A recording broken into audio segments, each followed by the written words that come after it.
Hello friends, we need to talk, because you see this? This is the 2019 Genesis G70 made by Hyundai, and it's trouble for the Germans.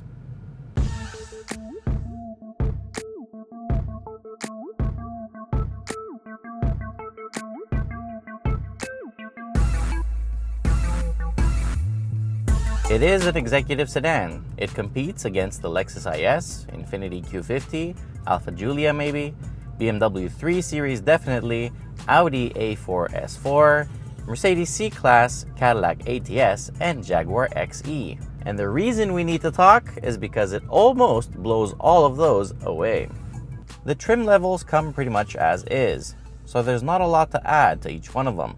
Prices start at $42,000 for the 4-cylinder turbo and go all the way up to $57,500 for this 3.3 turbo sport all-wheel drive. Realistically, that makes it about 10 grand cheaper than the equivalent BMW or Mercedes, and who doesn't like saving money? Something that always excites enthusiasts and journalists is when you're able to buy a car rear-wheel drive with a limited slip differential and a manual gearbox.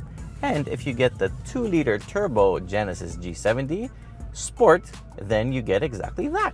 And it's about $45,000. Pretty cool. This, however, is the 3.3 twin turbo, and it uses 2 parallel single-scroll turbos to make 365 horsepower and 376 pound-feet of torque. So as you can imagine, it's pretty quick. Performance is really good, there's no doubt about that, and with the active sound that comes through the speakers, it actually even sounds pretty good. But you know what? It also looks good. The front end is typical Genesis with that massive grille. It kind of reminds me of the Q50 maybe from certain angles, and I also see some Giulia in it. The rear end looks like a beautified crisp angle BMW 6 Series, and I really like how wide it looks. Inside, it's the same story, nothing but fancy materials and really good build quality, at least initial, because this car, after 10,000 kilometers, is starting to show some wear and tear. But you know what? It has a suede roof liner, which is really cool. Ergonomically, it's really easy to figure out, and I really like the touchscreen that responds to the very lightest of touches, so you don't end up putting really greasy, oily fingerprints on it, so I like that. And the Lexicon sound system, my god does it sound good. Roominess is overall okay. 4 people will sit quite comfortably, but a third person in the back will be a real squeeze. Rear headroom and legroom are adequate, but on some occasions you might need to push the front seat forward to give some extra room. The trunk follows the same just adequate classification, as 297 liters is pretty small. It comes with a few different driving modes that adjust the steering feel, the gas pedal responsiveness, the shift points, the damping control, you name it. You can pick between Smart, Eco, Comfort, Sport, and Custom. Smart is kind of like the automatic way, allowing the car to figure out how it should behave, but it's very similar to Eco because it really tries to help you save some gas. But Eco is super smooth. In Comfort mode, things are best tuned for daily commute, while in Sport, everything firms up and even the seat hugs you a little bit extra. Obviously, in Custom mode, you can mix and match settings to suit your liking. For the development of the recent Genesis models, Hyundai actually went ahead and hired former BMW employees, and pretty good ones, and their strategy actually really paid off. The G70, which shares its platform with a Kia Stinger, feels agile, connected with the driver, and pretty fun to drive. Pushed to the limit, it does seem to lack some of that fine-tuning others have, or maybe the bushings are just too stiff.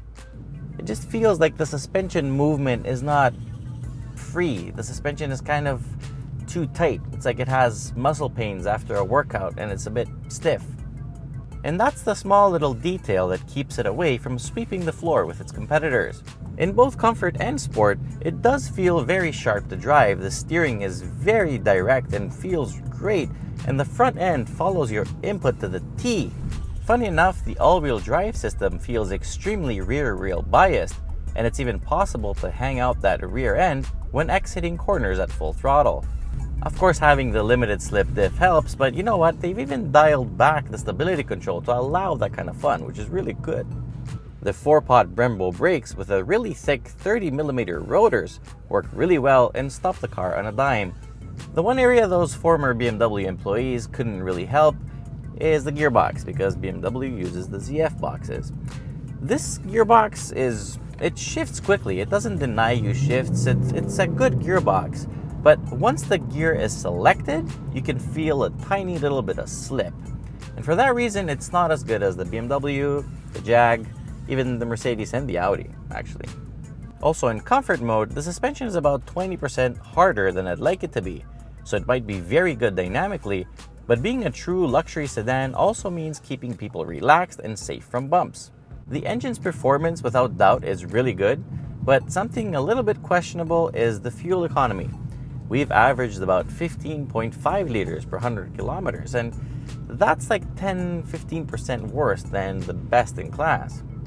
The trunk might be small, and that can be a general symptom in the category, but having a manual lid at this price point is definitely an oversight.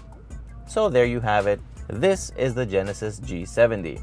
So now it's time to see how it stacks up against the competition. Via the process of elimination, despite it being pricier, I would definitely pick it over the IS350 because of the better engine.